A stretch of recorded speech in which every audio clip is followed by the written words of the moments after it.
Ya, vamos a partir con la clase de hoy, que es la última antes de la prueba. Creo que no estoy seguro que alcancemos a pasar todo, así que hasta donde quedemos el día de hoy es la prueba de la próxima semana. ¿Ya?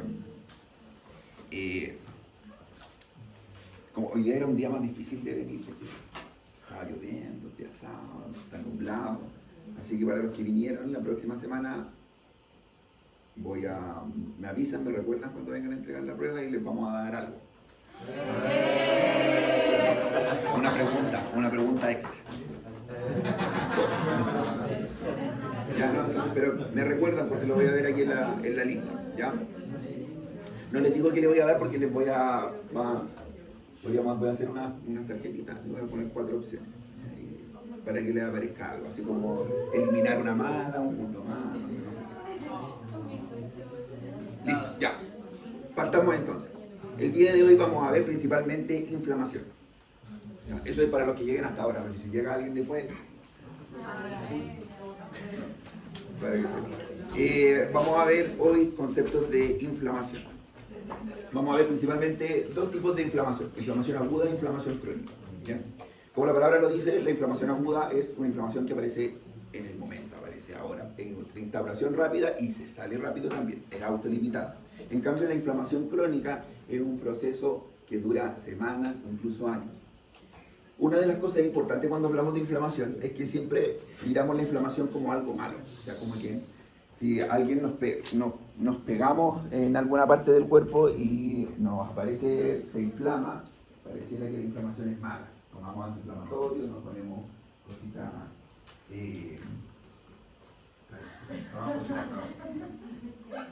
nos ponemos frío para que no se inflame, pero en realidad la inflamación está ahí para ayudar a la reparación, así que ese es el primer concepto.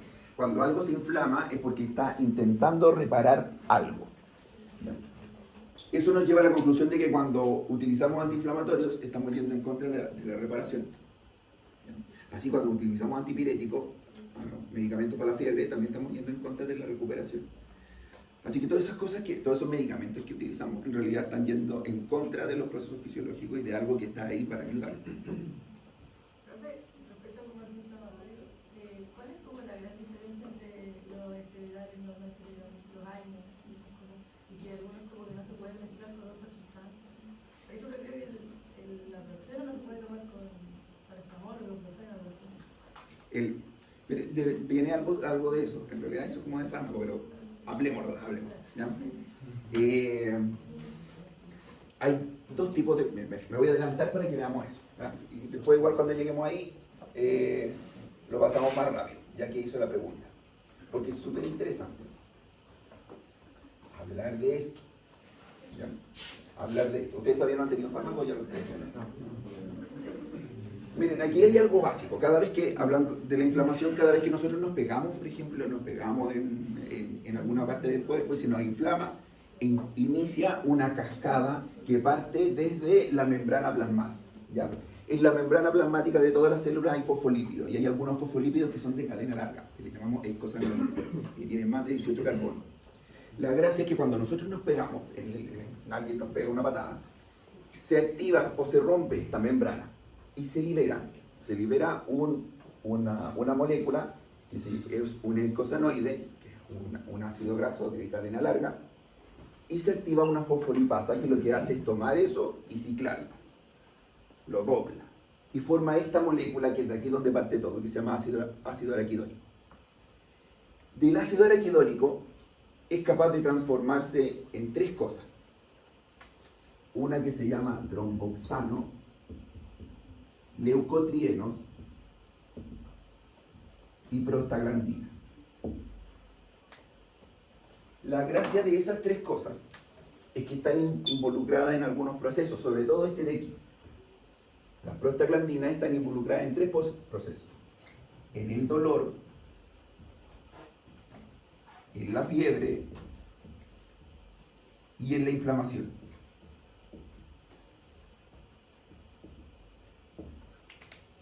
Por lo tanto, a alguien se le ocurrió que si bloqueamos la transformación de ácido araquidónico a prostaglandinas, si bloqueamos esa transformación, podríamos evitar el dolor, la fiebre y la inflamación. Por lo tanto, tendríamos un medicamento que sería analgésico, antipirético y antiinflamatorio. Como todos los AINES. Todos los AINES tienen esas tres funciones. ¿Cómo lo hacen? Para tener esas tres funciones, bloquean lo que está aquí, lo que transforma el ácido araquidónico en prostaglandinas. ¿Y qué es ese algo que está aquí? Algo que se llama ciclooxigenasa. Tenemos dos tipos de ciclooxigenasa, la 1 y la 2. En realidad hay más, pero esas son las dos más importantes. La 1 le llamamos tipo 1 o constitutiva. Quiere decir que está siempre funcionando y funciona de manera fisiológica, o sea que nos ayuda a hacer muchos procesos. Algunos de los procesos más importantes en los cuales nos ayuda la COX-1 es, por ejemplo, a la coagulación. Nos ayuda a que se formen las plaquetas, se agreguen cuando hay algún problema. Nos ayuda a proteger la mucosa gástrica, a generar mucus. Entonces nos ayuda a la mucosa gástrica. Nos ayuda a controlar la presión arterial, porque nos ayuda a que las células vasculares lisas que rodean a las arteriolas se contraigan o se dilaten. Así que nos ayuda a la presión arterial. Nos ayuda a mantener el flujo sanguíneo renal. Así que nos ayuda a que el riñón funcione bien. Esa es la COX-1. La COX-1 está siempre activa y nos ayuda a todos esos procesos. En cambio, la COX-2 se activa solamente cuando hay una patología, un proceso patológico. Y cuando se activa la COX-2, nos pasamos ahora a este otro lado. Se activan unas prostaglandinas que producen dolor, fiebre e inflamación. Y eso es lo que tenemos acá. La ciclooxigenasa 1 y 2. Que ahí dice 1 y 1, pero debería decir 1 y 2. Ciclooxigenasa, y la ciclooxigenasa forma todas estas cosas. Que de todas estas cosas cada una tiene funciones diferentes. Por lo tanto, cuando bloqueamos la COX-2, bloqueamos este proceso. ¿Dónde aparece el problema? Que los fármacos, los AINES, la mayoría de los AINES, no puede diferenciar entre una COX-1 y una COX-2. Por lo tanto, cuando uno toma un AINES, bloquea la 1 y la 2. Y eso hace que los AINES tengan riesgo de aumentan el sangrado, dan riesgo de gastritis y de úlcera gástrica, suben la presión arterial y pueden ser nefrotóxicos. Pero nos quitan el dolor, la fiebre y la inflamación. Ese es el problema porque no pueden diferenciar entre una COX-1 y COX-2. A eso le llamamos AINES no selectivos. Ahí entran todo lo que a ustedes se les ocurra. Ibuprofeno, naproxeno, clorhencianato de glicina, ketorolaco, diclofenaco, todo lo que se les ocurra, excepto el paracetamol. ¿Por qué el paracetamol no entra? Porque el paracetamol no es antiinflamatorio. Solamente es analgésico y antipirético. Así que de todo esto, el paracetamol no entra dentro de esta clasificación. Y de hecho ni siquiera actúa en la COX-1 y COX-2, sino que actúa a nivel central en la COX-3. Así que el paracetamol es aparte de esto que vemos acá. Para tratar de evitar esto, de evitar, ¿qué se les ocurre a ustedes si ustedes estuviesen haciendo un fármaco y tuviesen ese problema? De que a un paciente le quitan el dolor, pero además le pueden producir todos estos problemas de acá. ¿Qué nos dice la lógica? Si ustedes tuviesen que hacer el fármaco.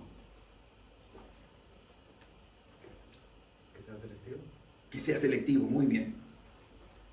Entonces, también a mí se le ocurrió, entonces busquemos un fármaco, una molécula, que no bloquee COX-1, sino que solo bloquee COX-2. Así nos quedamos con lo mejor del medicamento y solamente vamos a quitar el dolor, la fiebre y la inflamación. Y no provocamos estos problemas. Y ahí aparecen los AINES selectivos. Entonces tenemos AINES no selectivos que bloquean COX-1 y COX-2 y los AINES selectivos que bloquean solo COX-2. Y ahí, dentro de este grupo, tenemos principalmente los COXIB, celecoxib, etoricoxib, también llamado celebra, que son de este grupo. Pudiese parecer que aquí está todo dicho, o sea, que ya aquí con esto tenemos el mejor fármaco para el dolor. El problema que apareció cuando a los pacientes se les empezaron a dar el Coxib, cuando a los pacientes se les empezaron a dar el Coxib, es que empezaron a aparecer infartos. Los pacientes empezaron a aumentar el riesgo de infarto. Y eso por un mecanismo fisiopatológico en particular que no viene al caso. Entonces, esa es la base de esto. ¿Qué nos dice la lógica? Ahora sí, vamos a la fisiopatología del dolor. ¿El dolor se siente dónde? ¿Dónde? ¿Cuál es la vía del dolor? Hay vías rápidas y vías lentas. No sé si eso lo vieron, ¿cierto? Vías tipo A, tipo C. Vías rápidas y vías lentas. Vías periféricas, receptores periféricos, que son vías descubiertas, ¿cierto? Sin receptor. Vías nerviosas libres que se encuentran en periferia. ¿Eso a dónde llega? A la médula. Así que tenemos vías ascendentes del dolor y vías descendentes del dolor. ¿Y eso dónde se integra? En el cerebro. Por lo tanto, cuando a alguien le duele algo, hay todo un proceso que va desde el cerebro, la médula, hasta periferia. Y con esto, ¿dónde estamos bloqueando el dolor? ¿O dónde estamos intentando bloquearlo? Aquí en periferia, aquí. Pero nos queda toda esta vía del dolor y esta vía del dolor todavía.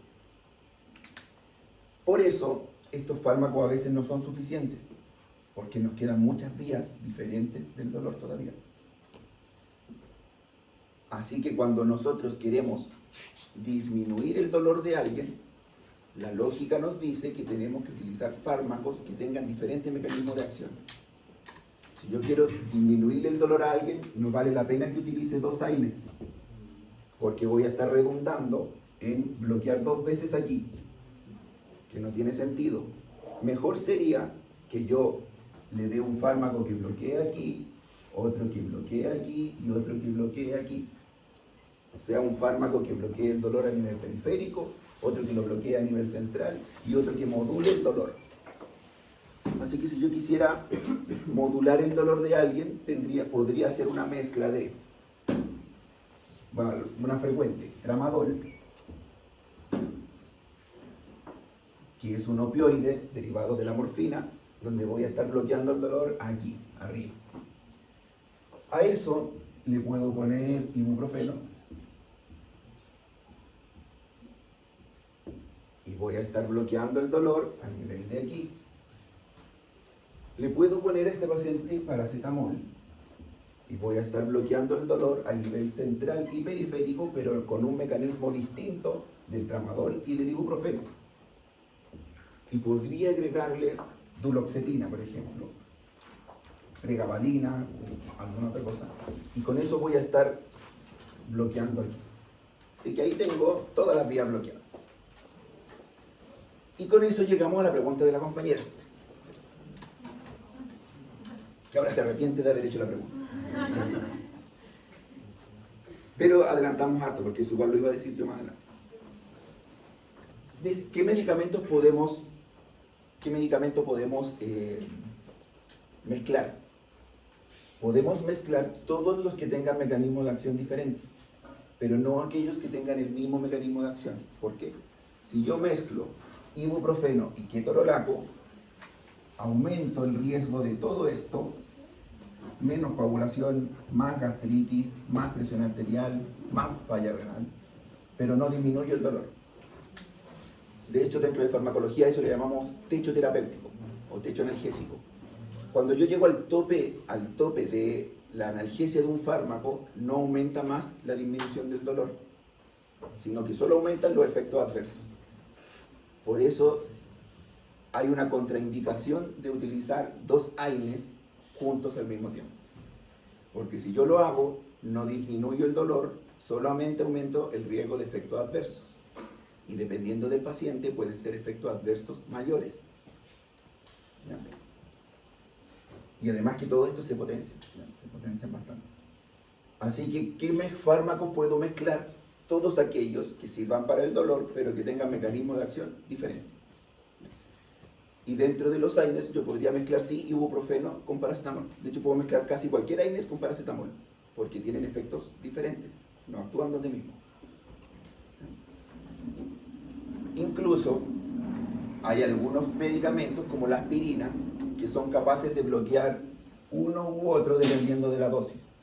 La aspirina, cuando la damos en dosis de 100 a 325, solo bloquea la COX-1. Y eso es muy bueno porque podemos bloquear la vía de la coagulación y se la podemos dar a los pacientes que han tenido infarto para evitar que tengan un segundo infarto, porque van a coagular menos. Vamos a aumentar un poquito el riesgo de sangrado, pero vamos a disminuir el riesgo de formación de trombos. Y de ahí nace la cardioaspirina de 100, se toma todos los días para los pacientes que ya han tenido un infarto para evitar que coagulen. ¿Qué es lo que hace? Bloquea solo la COX-1. Y si superamos los 325 con la aspirina, empieza a ser también analgésica, antipirética, antiinflamatoria. Empieza a bloquear el COX-1 y COX-2. Y además de esto, para aprovechar ahí de decirle, a alguien se le ocurrió también, ¿qué pasa si bloqueamos una vía? Hay una vía alternativa que es esta vía, que es de la lipoxigenasa, que forma algo que se llama leucotrienos. Los leucotrienos sirven para provocar broncoconstricción. Y los pacientes asmáticos tienen mucha broncoconstricción. Así que a alguien se le ocurrió generar un fármaco que bloquee a la lipoxigenasa. Y a ese fármaco le llamamos antileucotrieno. Sirve para los pacientes asmáticos, como por ejemplo el montelukast, que lo que hace es inhibir la lipoxigenasa, por lo tanto funcionar como antileucotrieno, bajar los leucotrienos, y si tenemos menos leucotrienos tenemos menos broncoconstricción. Así que de ese cuadrito salen estas cosas. Hay que aprendérselo bien para la prueba.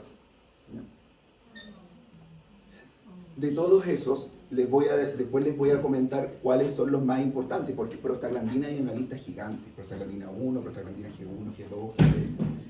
Tromboxanos también, A1, A2, A3, pero no nos interesan todos, nos interesan solo algunos. ¿Cuál dijo que era el ejemplo de AINES? AINES, todo el que se le ocurra, nómbrame uno. Es que ahí entraríamos en otro tema. Los AINES se dividen por el grupo, son ácidos débiles. Entonces, hay un grupo de los ácidos débiles derivados del ácido de un carbono. Y hay una lista larga. Entonces, hay una lista muy larga. Entonces, por ahora creo que no nos conviene. Pero, por ejemplo, los selectivos, ¿cuál era? ¿Qué ejemplo de los selectivos? Ketorolaco, ibuprofeno, diclofenaco.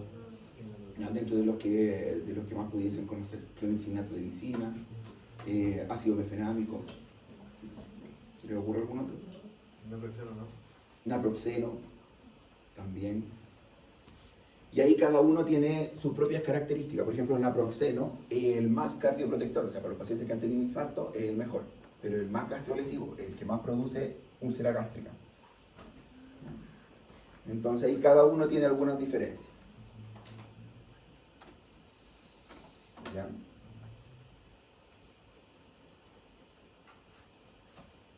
Y ahora continúo. Bueno, con eso yo creo que le quité las ganas a cualquiera de hacer una pregunta. Así que de aquí en adelante vamos a continuar rapidito. Entonces tenemos la inflamación. Uy, de nuevo no tengo nada para limpiar. Si alguien tiene un poquito de algo para limpiar. Tenemos dos tipos de inflamación. Y dijimos que la inflamación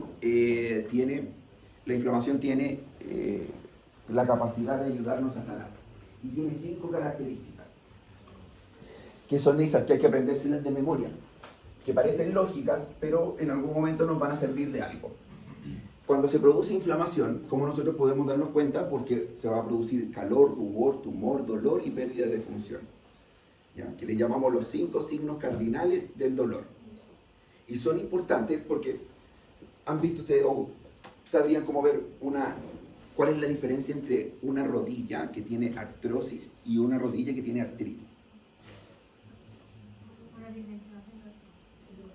La artritis es una patología inflamatoria. Por lo tanto, la rodilla de un paciente con artritis la vamos a ver con estas 5 características. La rodilla de un paciente con artrosis no tiene estas 5 características, ¿ya? Y son patologías que se ven casi igual, ¿ya? Ambas deforman la rodilla, dan dolor de rodilla, dan rigidez de la rodilla, a pesar de que la artritis da generalmente en articulaciones más pequeñas, pero también puede dar en la rodilla. Una artritis séptica, que es una infección dentro de la articulación, también nos va a dar estas 5 características, cosa que no nos va a dar la artrosis, por ejemplo, que es una patología no inflamatoria, ¿ya? Desde el punto de vista de estos 5 signos cardinales. Así que esto hay que aprendérselos también de memoria y siempre se preguntan de una u otra manera. ¿Ya? Veamos más o menos el proceso en esta diapositiva, y aquí nos vamos a saltar varias diapositivas para adelante porque si entendemos aquí, lo demás es solamente ponerle nombre. Cada vez nosotros tenemos varias barreras que nos ayudan a protegernos del mundo exterior. Las cosas que nos pueden provocar inflamación son muchas, ¿cierto? Pueden ser traumáticas, no traumáticas, químicas, ¿ya? Radiaciones, infección. Nos vamos a poner en el caso de una infección porque es lo más común, pero esto aplica para cualquier cosa. O sea, aquí después yo voy a poner el ejemplo de una infección, pero después ustedes lo pueden reemplazar por lo que sea, por un golpe, por un trauma, por una quemadura. Todo parte acá, ¿cierto? Acá tenemos las células de un tejido X. Esas células, por X motivo, ¿cierto? Se alteran y hacen necrosis o se mueren, ya sea por un golpe o porque entró una bacteria a través de ahí, etc. Al otro lado de esta barrera, hay una serie de células de leucocitos esperando. Y en la inflamación, los leucocitos son los reyes, son los que nos ayudan y guían todo el proceso inflamatorio. Y no cualquier leucocito. ¿Cuáles son los leucocitos que están esperando al otro lado de esta barrera? Hay 3 principalmente. Una, los macrófagos, las células dendríticas y los mastocitos. Estas 3 células viven en los tejidos. Por eso cuando hacemos un hemograma, ustedes se van a dar cuenta que en el hemograma se describen todas las células blancas, pero monocitos y mastocitos casi no hay en sangre. ¿Por qué casi no hay? Porque salen de la médula, hacen un leve paso de un par de horas por la sangre y se van a los tejidos rápidamente y ahí se quedan esperando de por vida. ¿Esperando qué? A que llegue algo, una injuria desde afuera y para activarse. Si detectan una injuria, como por ejemplo esto, un microbio que entró, intentan comérselo. ¿Ya? Lo primero que hacen, se comen todo lo que pillen ahí a su paso. La mayoría de las veces logran contener aquí lo que está pasando. ¿Ya? Ahora, otra cosa es que cada uno de estos está esperando, pero está esperando algo diferente. Y voy a hacer ahí la salvedad del mastocito. El mastocito generalmente lo que está esperando son alergenos. El mastocito es el principal involucrado en las alergias. Así que a qué responde el mastocito es cuando, por ejemplo, detecta polen o algo a lo que son alérgicos. El problema es que los mastocitos están principalmente en el tubo gastrointestinal y en el tubo respiratorio. Así que cuando se activan un poquito no hay problema porque se van a inflamar solo la nariz, no va a provocar rinorrea. Pero cuando se activan todos los mastocitos al mismo tiempo, nos genera algo que se llama anafilaxia. Y que está mediado principalmente por los mastocitos. Entonces cada uno de estos está esperando algo diferente. Los microbios cuando entran, se encuentran con alguno de ellos, y ellos intentan comerse a lo que haya entrado, hacer fagocitosis. Cuando pueden controlarlo no hay problema, pero hay veces en que no logran controlar lo que entró. ¿Ya? En ese caso, liberan mediadores inflamatorios, que los mediadores inflamatorios le llamamos aminas vasoactivas. ¿Por qué le llamamos así? Porque las aminas vasoactivas que liberan los macrófagos, las células que están aquí, son capaces de actuar sobre los vasos sanguíneos. Una amina vasoactiva, por ejemplo, es las prostaglandinas. Estos mediadores inflamatorios, aquí le llamamos aminas vasoactivas, también le llamamos citoquinas o interleuquinas porque vienen de los leucocitos, actúan sobre el vaso sanguíneo más cercano. ¿Y qué es lo que le dicen al vaso sanguíneo más cercano? Lo primero es que tiene que vasodilatarse, que tiene que aumentar de tamaño. ¿Para qué este vaso sanguíneo aumenta de tamaño? Para que pueda llegar más sangre a este lugar y a su vez más refuerzos. Porque estas interleuquinas lo que buscan es llamar refuerzos. Le están avisando al resto del cuerpo que algo está pasando, por lo tanto necesitan que manden refuerzos, ¿ya? Porque ellos no pudieron solos. Entonces lo que pasa acá es que este vaso crece, se ensancha, a eso le llamamos vasodilatación. Como ahora a ese lugar llega más sangre, se va a poner más calentito. Por eso la zona inflamada va a tener calor. Como llega más sangre, va a aparecer hiperemia. Por eso la zona se va a ver roja, ¿cierto? Rubor. Y ahí aparecen dos componentes de la inflamación. Otra cosa que pasa es que las uniones que hay entre las células del endotelio se desaparecen, ¿ya? O se desenganchan, por decirlo. A eso le llamamos aumento de permeabilidad vascular. ¿Para qué nos sirve eso? Para que toda la ayuda que llegue pueda salir con más facilidad al exterior. Porque normalmente estas células del endotelio no dejan salir nada al exterior. Entonces, ¿cuál es lo que ocurre aquí? Dos procesos: vasodilatación y aumento de permeabilidad vascular, producto de los mediadores inflamatorios. Ese aumento de permeabilidad vascular permite que ahora lo que estaba aquí dentro pueda salir al exterior. Y eso va a producir edema, que lo habíamos hablado un poco la clase pasada. Y ese nos da otro componente de la inflamación, que es el tumor, la tumoración. Una vez que ha salido todo esto que está aquí adentro, ha salido al exterior, ¿cierto? Ahora estos mediadores inflamatorios van a poder terminar el proceso, ya sea un proceso infeccioso o lo que haya. Y luego de eso viene un segundo proceso, que es el proceso de reparación. De toda la guerra que hubo aquí, va a quedar todo relativamente destruido y después eso hay que repararlo. Ese es un proceso de inflamación aguda. Hay veces en que la inflamación aguda, o sea, que los leucocitos que llegan aquí no pueden hacer desaparecer al microorganismo o lo que sea que está ahí. Cuando no pueden hacerlo desaparecer, lo envuelven y se transforma en una inflamación crónica. Porque ahí lo que se hace es contener a eso que está ahí, más no se puede destruir. Como por ejemplo en la tuberculosis. Y a eso le llamamos granulomas. Los granulomas son un tipo de inflamación crónica donde se intenta contener a la gente porque no se puede destruir. Este proceso de inflamación aguda está ejecutado principalmente por un leucocito que se llama neutrófilo. Y el proceso de inflamación crónica está ejecutado principalmente por los monocitos y los mononucleares en general. Le llamamos mononucleares porque tienen un solo núcleo. Y los neutrófilos también le llamamos segmentados o polimorfonucleares porque tienen muchos núcleos. O tienen un núcleo en realidad que parece que es multilobulado y parece que tuviese muchos núcleos. Que eso no sé si lo vieron una gota de sangre en el laboratorio y vieron los diferentes tipos de células sanguíneas que había. ¿Sí? Entonces ahí deberían haber visto un monocito y un polimorfo nuclear.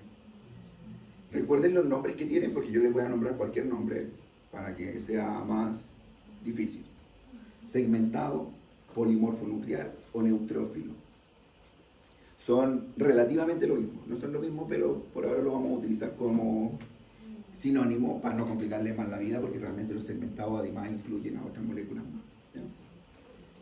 Pero son relativamente lo mismo, ¿ya? Entonces ese proceso que yo les acabo de nombrar, miren, veámoslo ahora por partes. La primera fase de ese proceso se llama fase vascular. ¿Qué ocurre en la fase vascular? Cuando nosotros nos hacemos un golpe, lo primero que pasa, el vaso sanguíneo más cercano se contrae. Vasoconstricción transitoria, dura nada, para ser seguido de una vasodilatación. Vasodilatación activa, eso sí, dura más. Luego viene el aumento de permeabilidad vascular, que es lo que habíamos dicho, y eso no lo nombré, el enlentecimiento del flujo sanguíneo. La sangre, cuando pasa por la zona inflamada, se vuelve más lenta, porque está más viscosa. Se vuelve el flujo más lento. Eso permite y da más tiempo de poder llegar o hacer lo que haya que hacer en ese lugar. Entonces, primera fase, fase vascular, incluye estos 4 pasos: vasoconstricción inmediata, vasodilatación, aumento de permeabilidad vascular y el enlentecimiento del flujo. Primer paso. Luego de eso, hay cómo se aumenta la permeabilidad vascular. Yo ya se lo había comentado, que es con todos estos pasos, que no los vamos a resumir solamente en aumento de permeabilidad vascular, como la separación de las células del endotelio. El cómo se separan, para no complicarlo, no lo vamos a ver. Se separan con una reorganización del citoesqueleto, con una contracción del endotelio, pero no nos compliquemos. Las células del endotelio hacen una separación intercelular simplemente. El cómo está más o menos ahí. Luego de eso, la segunda fase de exudación celular. Esa fase es cuando los leucocitos ya han llegado al lugar y ahora tienen que salir. Era el segundo paso que vimos en la primera imagen. ¿Cómo se hace eso? Hay un proceso que se llama marginación. En un vaso sanguíneo, los leucocitos andan por el centro. Pero cuando tienen que salir, se tienen que ir a la base del endotelio. Y vamos a ver aquí. Aquí hay un leucocito, ¿cierto?, que va por el centro del vaso sanguíneo. Este es el lugar que ha sido afectado por algo. Este lugar liberó la citoquina, interleuquina y todo eso, y las células del endotelio empiezan a expresar unos marcadores inflamatorios, unos receptores. ¿Para qué? Para que cuando vaya pasando el leucocito por acá, pueda ver estos marcadores y saber dónde es el proceso dónde hay una lesión. Hay diferentes tipos de marcadores, principalmente le llamamos selectinas a esos marcadores. Hay una selectina P y una selectina E, que es una selectina plaquetaria y una selectina endoteliana. El leucocito, cuando va por el centro, ve estos marcadores inflamatorios y se margina. Deja de ir por el centro y se va a la orilla. A eso le llamamos marginación. Y empieza a hacer un proceso de rodamiento, porque literalmente rueda a través de aquí. ¿Rueda hasta cuándo? Hasta que llega a un marcador final, que generalmente le llamamos ICAM. Y este marcador le indica que ahora tiene que hacer un proceso que se llama transmigración. Pasar del endovascular al extravascular. Y eso es lo que nos dice acá. Marginación, rodamiento, adhesión y transmigración. Que lo podemos ver aquí. Un leucocito que va por el centro del vaso sanguíneo, se margina, rueda, se adhiere y hace transmigración. Esta es la segunda fase exudativa. Primera fase vascular, segunda fase exudativa. La primera fase se llama vascular porque es del vaso sanguíneo y la segunda fase es de los leucocitos, el cómo salen de aquí. Y ahora los leucocitos finalmente ya pudieron llegar a este lugar, en esa segunda fase. Aquí están cuáles son algunos de los principales, a esto le llaman quimioatractantes, que son las células que le permiten saber al leucocito dónde tiene que ir. ¿Ya? Y por último, miren, estas cosas no se las voy a preguntar por ahora ya, porque viene más adelante, por eso me la he querido saltar, porque encuentro que está difícil la prueba, la que viene. El otro día la estaba haciendo y me saqué como un 4-3. Así que estaba difícil, ¿ya? Y eso que la hice con libros, ¿no? Aún así no puedo. Ya, así que esta la vamos a dejar, esto por ahora le vamos a poner de nombre a estas cosas, ¿ya? Les vamos a poner solo los títulos, ¿ya? Así que si les pregunto en la prueba, les voy a preguntar solo los títulos. ¿Eso qué quiere decir? Si les pregunto cómo se activan los leucocitos, ¿ya? Se activan por medio de quimioatractantes. No vamos a nombrar eso, vamos a ponerle el nombre del título, que más adelante vamos a necesitarlo, pero en la tercera unidad. Y ahí lo vamos a ver. Si les pregunto cómo se activa un vaso sanguíneo por medio de aminas vasoactivas, y les voy a nombrar un par después, pero para que no entren ahí en todo eso. Tercera fase, proliferativa. ¿Ya? Proliferativa. En esta tercera fase proliferativa es cuando ya se ha eliminado, los leucocitos lograron llegar al lugar, lograron controlar el proceso, y ahora hay que rehabilitar ese lugar. Ahora ese lugar donde llegaron los leucocitos hay que volver a repararlo. Y eso se hace por medio de 4 grandes subprocesos. Un proceso de angiogénesis, que es formación de nuevos vasos sanguíneos a ese lugar. Proceso de fibroplasia, que es que los fibroblastos vayan a ese lugar y formen tejido fibroso. El tejido fibroso le llamamos a las proteínas, ¿ya? Colágeno, por ejemplo, y a eso ahí se sintetiza la matriz. Y luego se remodela todo ese lugar, para que quede tal cual como era antes. ¿Ya? ¿Por qué se hace este proceso de remodelación? Es súper importante porque todo este proceso de aquí arriba es imperfecto. ¿Ya? Este proceso, la angiogénesis, la fibropliasa y la síntesis de matriz, siempre se forma más matriz de la que se debería.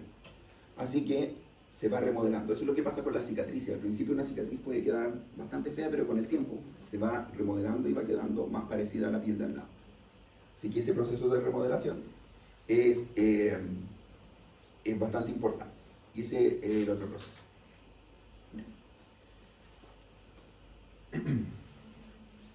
¿Para qué? Para lograr esto. Para lograr que podamos de una lesión se regenere. Pero tenemos dos problemas cuando pasa esa fase proliferativa, ¿ya? Una es que el tejido normal que se dañó vuelva a ser exactamente como antes, o que el tejido normal que se dañó no quede como antes. O sea, quede con una cicatriz. ¿Y cuál es el problema de la cicatriz? Que creo que lo hablamos en algún momento. Es que las cicatrices no tienen la función del tejido que intentan reparar. Cuando alguien se hace una herida profunda en la piel, si alguien se hace una herida superficial, después se le forma más piel, que es el lado de acá. Pero si alguien se hace una herida profunda en la piel, se le forma una cicatriz. Pero la cicatriz no es piel. La cicatriz no suda, la cicatriz no es elástica, la cicatriz no tiene vellos, es cicatriz, solo colágeno. Por lo tanto, las cicatrices la única función de una cicatriz es dar continuidad al tejido. A los procesos cicatriciales generalmente le llamamos procesos fibróticos. Así que cuando ustedes vean esa palabra, fibrosis, quiere decir que ahí hubo un proceso de lesión y de cicatrización. Así que fibrosis pulmonar, fibrosis renal, fibrosis hepática, dígame. ¿Es posible todos estos medicamentos ortopédicos que se usan en la piel para pasar de cicatriz a una piel con funcionalidad? Lo que haría más que nada es estimular la regeneración, ¿no? No, de hecho lo que hacen las cremitas estas las cremitas que se supone que ayudan a regenerar, no ayudan a regenerar. Lo que ayudan es solo a este proceso de remodelación, a que se note menos la cicatriz, pero sigue siendo cicatriz. Nada puede transformar una cicatriz en células funcionales. La cicatriz siempre va a seguir siendo cicatriz. Así que lo que hacen las cremitas es ayudar al proceso de remodelación para que la cicatriz se haga. Ahora, hay otras cremitas que ayudan a la cicatrización o a la regeneración, pero ayudan a favorecerla, o sea, que sea más rápida, como el óxido de zinc, por ejemplo, pero esa piel se iba a regenerar con o sin la cremita, lo que lo iba a hacer mucho más lento nada más. Pero la cremita, no hay cremita que logre transformar un proceso en otro, ¿ya? Una de dos, o nos ayuda a la remodelación o nos ayuda a que este proceso sea más rápido. Pero esto iba a pasar sí o sí. Y esto de acá, la formación de cicatriz, va a seguir siendo cicatriz más bonita, nomás más estética. ¿Ya?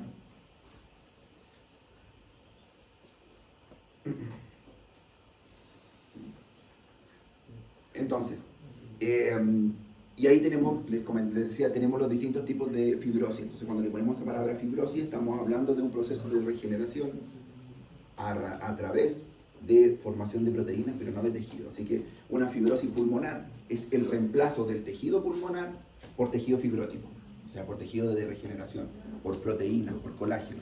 El problema es que el colágeno no respira, así que ese paciente va a tener disnea de esfuerzo. Cada vez que intente hacer ejercicio, se va a cansar muy rápido, el corazón va a trabajar más, así que va a tener algo que se llama cor pulmonar. El corazón va a sufrir a raíz del pulmón, va a generar una insuficiencia cardíaca. Si tenemos una fibrosis hepática, como ocurre en la cirrosis hepática vamos a tener pérdida de función del hígado. Una fibrosis renal, vamos a tener pérdida de función renal. Y así. Otra cosa que sucede con Otra cosa que sucede con los procesos de fibrosis es que el colágeno tiende a ocupar menos espacio que las células. Por lo tanto, los órganos tienden a disminuir de tamaño. Y creo que ya lo habíamos visto en algún momento. Que esa es otra característica de los procesos fibróticos a largo plazo. Si nosotros medimos cuánto mide el hígado de un paciente normal con el de un paciente con cirrosis, el paciente con cirrosis mide mucho menos porque no hay células, sino que solo tejido fibrótico.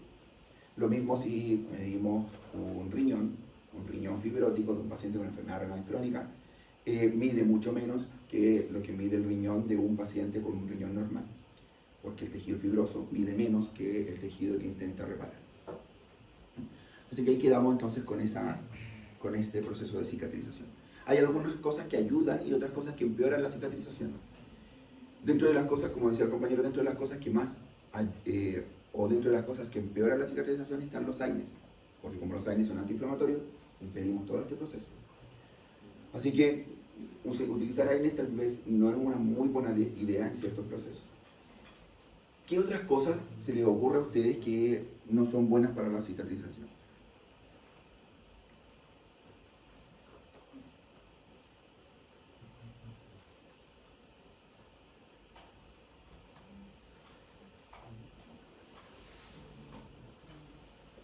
Cuando alguien se... Dígame. O sea, cosas como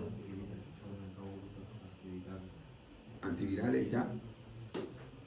Bueno, cuando alguien recién se hace un golpe, uno le dice que los primeros 3 días se tiene que poner hielo. Y a partir del 4.º día, calor. ¿Por qué se hace eso? ¿Qué logramos con el hielo? Frenar la inflamación, para que no sea tan grande. ¿Y por qué frenamos la inflamación? Porque el frío provoca vasoconstricción. Así que tratamos de frenar la inflamación. Eso va un poco en contra de los procesos de regeneración. Pero a partir del día 4 cambiamos a calor. ¿Para qué? Para favorecer la recuperación. Por eso en los músculos, cuando están dañados, si alguien tiene un músculo que tuvo una fisura, ¿cierto? Se le dice que se aplique calor, para que a esa zona llegue más sangre, y más sangre significa más reparación. ¿Ya? Ahora este proceso, miren, este proceso de formación de colágeno por medio de una herida no siempre es malo. Hay ciertos tipos de tratamiento para la cara. No sé si lo han visto, el Dermapen, por ejemplo, que genera microlesiones en la piel, o los parches de fenol. O los parches de fenol es echarse un ácido en la cara donde queda toda la cara inflamada y después se forma tejido fibrótico y la cara se ve mucho más firme porque se forma colágeno. Cuando uno se hace micropinchazos en la cara con Dermapen, por ejemplo, también después, ¿cómo se repara un pinchazo? Formando colágeno. Esa es la base de la terapia. Cuando alguien se echa un beta ácido en la cara, por ejemplo ácido glicólico, que sirven también para tener una cara con menos arruga, más firme, lo que está haciendo es quemando la piel para que la piel forme colágeno. Esa es la base de toda esa terapia. Por eso, mientras más ácido sea el ácido, para la redundancia, porque podemos utilizar ácido glicólico al 5, al 10, al 18, lo máximo que toleremos. La idea es generar la mayor quemadura posible para que se forme más colágeno posible. Así que mientras más potente el ácido, mejor. Y mientras más débil, el efecto es casi invisible. Porque les digo eso porque cuando compran un producto de La Roche, de Isdin, traen pichintonas de ácido y de retinoide y de cosas que, si bien tienen evidencia, realmente a la larga funcionan poco o nada. Porque es tan bajo los niveles que tienen, y eso lo hacen por 2 motivos. Una, para no tener que venderlo como fármaco, porque si suben sobre cierta graduación, ahí pasan a ser un medicamento, por lo tanto tienen que venderlo como fármaco y no es venta libre. Y lo segundo es que los fármacos que realmente funcionan en la cara nos dejan una sensación muy rica. Irritan la cara, la dejan roja, la cara se descascara al principio, no recuerdo el nombre, ¿cómo se llama? Ya, sí, así que si ellos realmente vendieran eso, la gente lo utilizaría un par de días y diría, ay no, se le puso toda la cara roja, no lo voy a ocupar más. Así que siempre conviene más mandar a preparar eso, y sale más barato, hay como dato. Bueno, usted ya no le interesa, en todo caso ustedes tienen 20 años. Así que ustedes tienen mucho colágeno en toda la piel, pero les va a interesar, van a llegar a los 30 y les va a interesar. Llegan a decir, hay un viejo que estaba hablando una vez ¿qué fue lo que dijo? Hoy en día han salido terapias nuevas, también el Sculptra, los bioestimuladores que ayudan a producir colágeno tipo 4, que es el colágeno más estable que hay. Y eso siempre le preocupa más a las mujeres, porque las mujeres empiezan a perder el colágeno a partir de los 30 hacia arriba, y además tienen menos reserva, así que la cara tiende a caerse antes que la del hombre. Y el hombre a los 50 todavía le queda. Así que ahí hay algo que la biología al menos ahí le dio bien al hombre. Todo eso gracias, en el caso del hombre, a la testosterona, pero por otro lado tenemos mayor riesgo de alopecia que probablemente ahora tampoco les interesa, pero a los 30 la alopecia empieza más o menos como a los 30 y ahí también les va a interesar el tener mucho testosterona. Habiendo dicho todo eso, que no le importa, continuemos. Bien, aquí, en base a eso, también tenemos dos tipos de cicatrización, de primera intención y de segunda intención. Las de primera intención es cuando el tejido se puede recuperar completo, los bordes son limpios y por lo tanto se pueden afrontar uno junto al otro. Eso permite que el tejido tenga continuidad. Es rápida, es limpia, genera regeneración completa. Eso es de primera intención. Pero hay veces en que se ha perdido tanto tejido que no se puede hacer cicatrización de primera intención. Y hay que hacer cicatrización de segunda intención, que es esto que está acá. ¿Ya? Donde el tejido se tiene que ir regenerando desde el fondo hacia arriba. Extremadamente lento. Tiene que ir siendo un procedimiento guiado, porque hay que ir sacando la capita que se va generando encima. Realmente esto lo guía la enfermera. Pero esto también puede generar regeneración siempre y cuando no se haya dañado el estrato de más abajo. ¿Ya? Así que hay dos tipos de cicatrización, primera y segunda intención. ¿Cuáles son algunas características? Uno, al ver la inflamación, hay distintos tipos de inflamación al microscopio. Todas estas son inflamaciones agudas. Una inflamación que se llama inflamación serosa. Inflamación serosa es cuando lo que sale del vaso sanguíneo es principalmente proteínas. Que habíamos dicho que hay un aumento de permeabilidad vascular y por lo tanto todo lo que estaba dentro del vaso puede salir ahora fuera del vaso. Si lo que sale del vaso sanguíneo son principalmente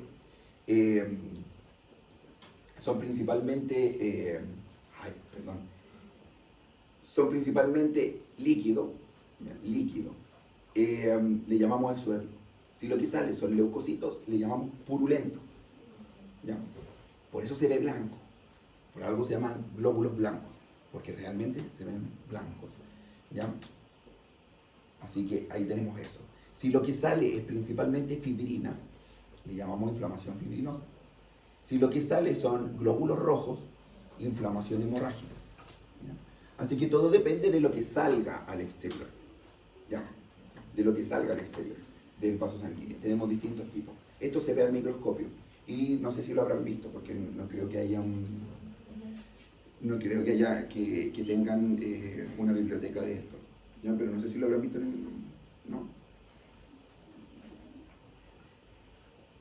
Ahora, la inflamación crónica. La inflamación crónica, ahora vamos a ver las diferencias con la inflamación aguda. Ya dijimos delante una diferencia de la inflamación crónica. ¿Se acuerdan cuál era una diferencia? ¿Cuándo aparecía? ¿Sí? ¿Cuándo? ¿Para qué el cuerpo genera inflamación crónica? Cuando hay una lesión sostenida mucho tiempo, ¿cierto? Cuando hay algo que no se puede eliminar. ¿Han visto cómo le queda lo que se le forma a alguien que tiene una uña encarnada? Por el borde de la uña donde está encarnada, se forma un granuloma, una pelotita hacia arriba. Eso es porque obviamente la uña no se puede eliminar. Así que ahí se forma una inflamación crónica, que lo que está intentando hacer es proteger al resto, formando algo que quede ahí, que proteja al resto del tejido de la uña. Porque la uña no se puede eliminar, ¿cierto? Así que queda ahí eso envolviendo la uña. Eso pasa, eso es para describirles algo más frecuente, pero también pasa en otras situaciones, como con algunos microorganismos que son medio raros. ¿Ustedes ya tuvieron micro? Como la tuberculosis. La tuberculosis es rara porque es diferente del resto de las bacterias. ¿Qué diferencias tiene?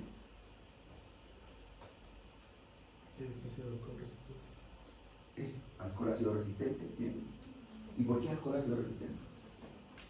Porque su membrana no es de péptido glicano, sino que es de ácido glicólico, que es diferente al resto.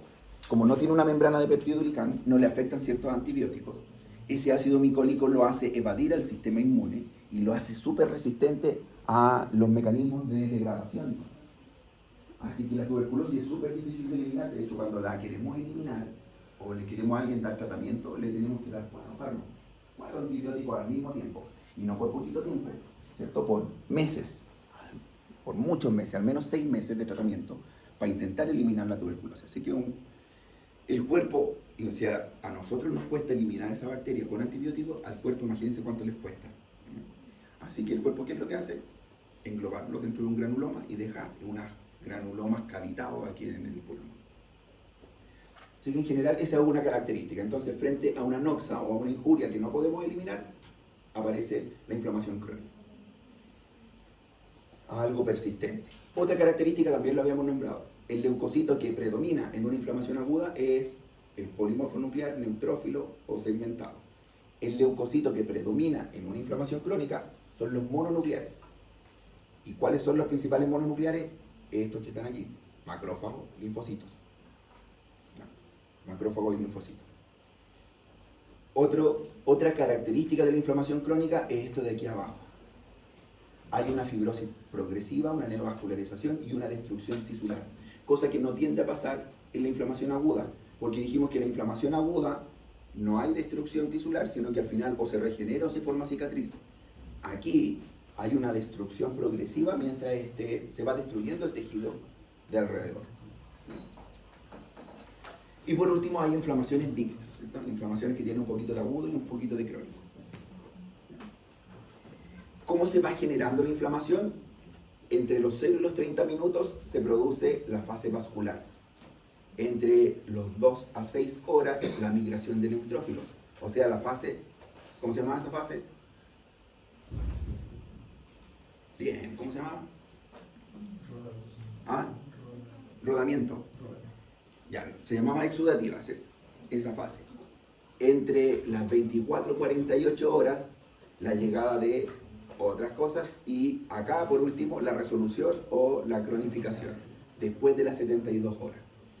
¿Por qué es importante esto? Porque eso explica por qué aplicamos frío o las mayores medidas que tenemos que tener con una inflamación son dentro de los primeros 3 días. ¿No? Porque dentro de los primeros 3 días se decide si esa inflamación va a evolucionar bien, va a evolucionar mal, se va a cronificar, va a ser aguda. Por eso la manejamos, lo mejor que hacemos es manejarla dentro de esos primeros 3 días. Después de esos 3 días, la mayor parte de lo que pasó ya está dicho. Así que esos 3 días, esas primeras 72 horas son fundamentales. ¿No? Son fundamentales. Todo va a depender también, obviamente, de la extensión de lo que hagamos. Cuando hay un proceso agudo, generalmente lo que hacemos es reposo del lugar, elevación, compresión y hielo. Esas son las medidas generales para una inflamación aguda. Si alguien se pega en la mano, así como para que se lo aprendan a grandes rasgos, lo abreviamos como RICE. Entonces, ¿cuál es el tratamiento para un proceso agudo dentro de estos primeros 3 días? Si me pego en la mano, en el pie, lo que sea, me fracturé, me esguincé, reposo, hielo, tanique obviamente, ice, compresión y elevación. Por eso si alguien se pega en la mano, uno le pone una venda, le dice repose, ¿cierto? Los primeros días la deja un poquito más arriba y hielo. Y ese es el tratamiento general. Hay mediadores plasmáticos, ¿ya? Que les dije que no se los iba a preguntar. Pero estos sí son los que me interesan. De todos los otros que dije que no se los iba a preguntar, aquí hay algunos que sí son importantes, porque participan en la inflamación. Son mediadores que participan provocando vasodilatación, provocando dolor y provocando fiebre, que son súper importantes. Dentro de estos quiero destacarles dos, miren, estos dos primero, la histamina y la prostaglandina E2 y prostaglandina I2. Dentro de esas dos, la prostaglandina E2 lejos es una de las más importantes. ¿De dónde viene? La histamina principalmente mastocitos y basófilos, la prostaglandina E2 y I2 de todas las células. El efecto principal de la histamina es la vasodilatación y la permeabilidad vascular, y de la prostaglandina E2, vasodilatación, dolor y fiebre. Por eso los AINES que hablamos anteriormente, lo que hacen principalmente es inhibir a la prostaglandina E2. Así que los AINES en general, al inhibir la COX-2, la principal prostaglandina que intentan inhibir es la prostaglandina E2. Y aquí arriba, esta que está aquí arriba, que está en los tejidos, la histamina, ahí aparecen los fármacos que se llaman antihistamínicos, clorfenamina, loratadina, que nos ayudan a inhibir la vasodilatación, por ejemplo, de los vasos sanguíneos de la nariz, y así evitamos un poquito la rinitis alérgica, podemos evitar la conjuntivitis alérgica y todas las cosas alérgicas, porque las alergias en general son un proceso inflamatorio que está mediado por la histamina. Entonces la prostaglandina E2 es la principal ahí. A pesar de que los AINES son buenos antipiréticos, antiinflamatorios y analgésicos, ¿cuánto me queda? 7 minutos, ya. A pesar de que los AINES son súper buenos analgésicos, antipiréticos y antiinflamatorios, tienen el problema de que no son los mejores. Los mejores antiinflamatorios son los corticoides. Los corticoides como la prednisona, la dexametasona, la dexametasona son los mejores. Y los corticoides son derivados de hormonas esteroidales. Las hormonas esteroidales son derivadas de la molécula de colesterol. Y por eso los AINES se comparan contra los corticoides. Y por eso se llaman AINES. Quiere decir que son antiinflamatorios no esteroidales. Eso quiere decir que hay unos antiinflamatorios sí esteroidales. Son los mejores. Donde entran los esteroides como los corticoides. Así que por eso los AINES se llaman así, porque se comparan contra los corticoides, que son antiinflamatorios y esteroidales, son los más potentes que hay. Por eso también los corticoides sirven tanto. Cuando uno quiere disminuirle el dolor a alguien, por ejemplo, un dolor de un lumbago, sobre todo los dolores osteomusculares, uno puede mezclar un AINES con un corticoide. Y el dolor va a disminuir impresionantemente más que si solamente aplicara el AINES. Por eso una vez al paciente va y le pone diclofenaco con betametasona y se le va el dolor de un lumbago se va, porque se potencia. Estamos poniendo un antiinflamatorio potente, así que el dolor va a bajar muy, muy grande. Lo mismo pasa cuando alguien tiene un cáncer. Cuando alguien tiene un cáncer, los cánceres no siempre están iguales, a veces como que pasan por periodos donde se exacerban y puede provocarse un cáncer pulmonar, un paciente que llega a urgencia y no puede respirar, o peor aún, se le produce algo que se llama síndrome de vena cava, no sé si lo han visto alguna vez, donde el cáncer comprime a la vena cava y por lo tanto nos deja que la sangre de la vena cava de aquí hacia arriba drene a través de la vena cava superior, porque el cáncer está presionando la vena cava. ¿Qué puede hacer uno? Ponerle un corticoide. Y al paciente, al menos por ese momento, no sanamos el cáncer ni nada, pero al menos lo dejamos respirar de nuevo y logramos bajar el proceso agudo. ¿Por qué lo logramos hacer? Porque los corticoides son los antiinflamatorios más potentes que hay. Y si logramos bajar la inflamación de ese tumor, logramos que pueda volver a funcionar al menos por ese momento. Los corticoides además actúan directamente en los leucocitos, hacen que los leucocitos funcionen mal. Por eso los corticoides también son inmunosupresores.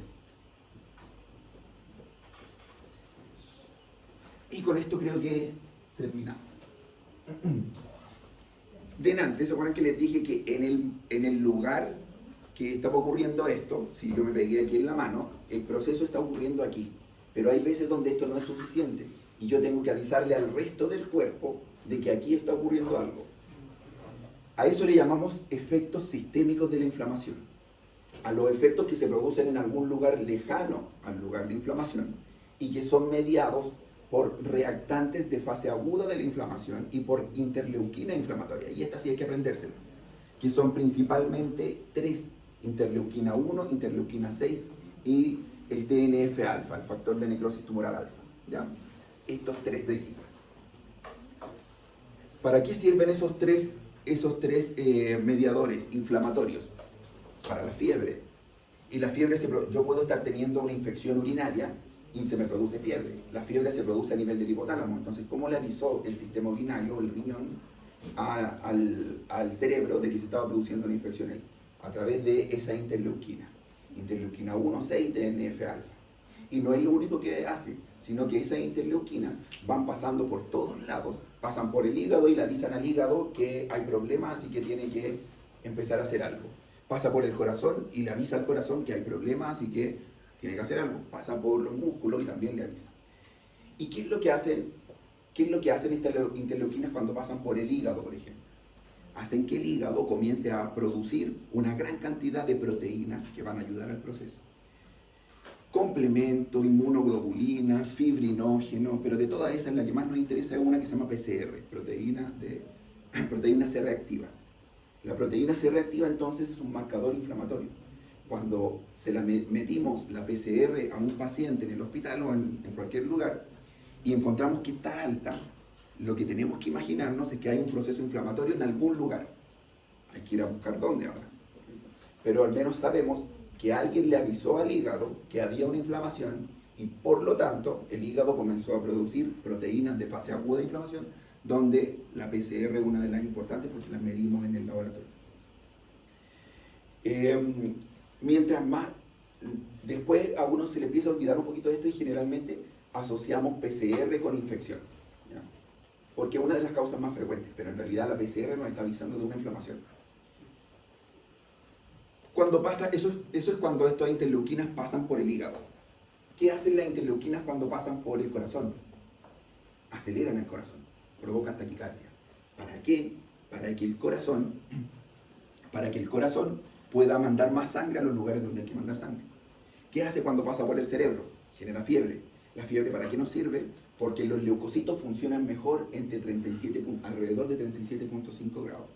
Y las bacterias se dividen peor entre los 37.5 y 38 grados. Eso quiere decir que la fiebre sirve para que nuestro sistema inmune funcione mejor, pero las bacterias se reproduzcan peor. Incluso en Europa ya se usa, sobre todo en los niños, lo que se llama fiebre permisiva. Dejar que tengan cierta cantidad de fiebre porque es bueno, ayuda al sistema inmune. En cambio, acá utilizamos nada de fiebre por ningún motivo. Fiebre y la bajamos al tiro con un fármaco. Pero eso no sería tan bueno para el sistema inmune. Así que le avisas. Cuando las interleuquinas pasan por los músculos, ¿qué hacen con los músculos? Principalmente dos cosas. Provocan que los músculos hagan resistencia a la insulina. ¿Para qué? Para que no puedan consumir glucosa y toda esa glucosa esté disponible para los otros procesos, para el corazón, para la fiebre.